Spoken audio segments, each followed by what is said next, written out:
Good morning, Ron. How you doing? Hey, very good. Thank you. Great smile today. Absolutely. So we have a couple questions for you. First being, we know that you are a NASA mathematician and you're responsible for the Apollo space launch and putting the man on the moon. Can you explain a little bit about your experiences there and how it relates to what you're doing today? Well, the thing is, how does the launch of Apollo way back in 1967, 68, how does that apply to what I'm doing today? It's a nice question. In thinking back, the most important thing is verification of what you're trying to get accomplished. Uh, Getting to the moon is not a simple task. People say, well, you just kind of aim for it and you get there. The problem is if you're just off a very small fraction of a degree, you're going to miss the moon.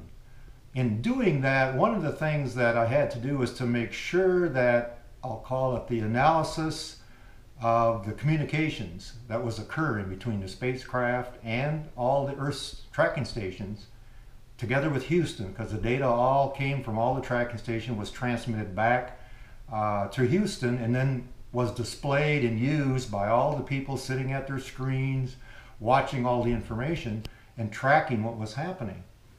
I was responsible for basically to make sure that the communication computers could handle the load of all the traffic. And to do that, we spent months and months in simulating traffic, verifying all the paths of things that could happen and go wrong. Because if something would go wrong and you lost communications, the spacecraft would disappear. It would just basically miss everything and go out into space and it would be all over with. So we did a lot of, I'll call, modeling and analysis to verify the software, verify the implementation, that we in fact could handle all the traffic and deliver that data to all the screens and all the people pressing the buttons to make sure that they could hit the moon.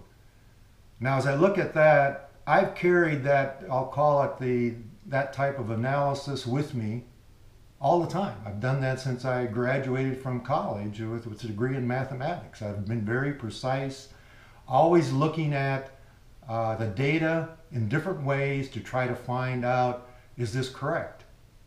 So in doing that, I've applied a lot of mathematics and formulas to investing to make sure that what I'm trying to get accomplished is achievable.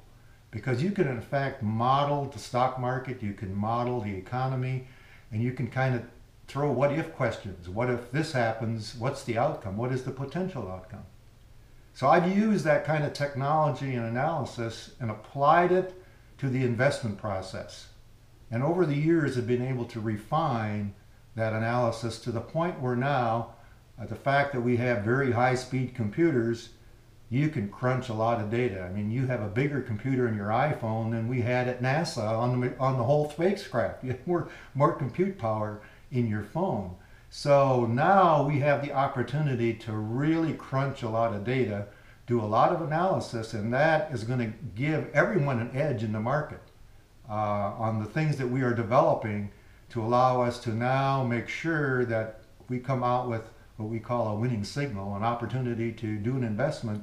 There will be a lot of history, a lot of data crunching in the background to verify what we think is going to happen in the future.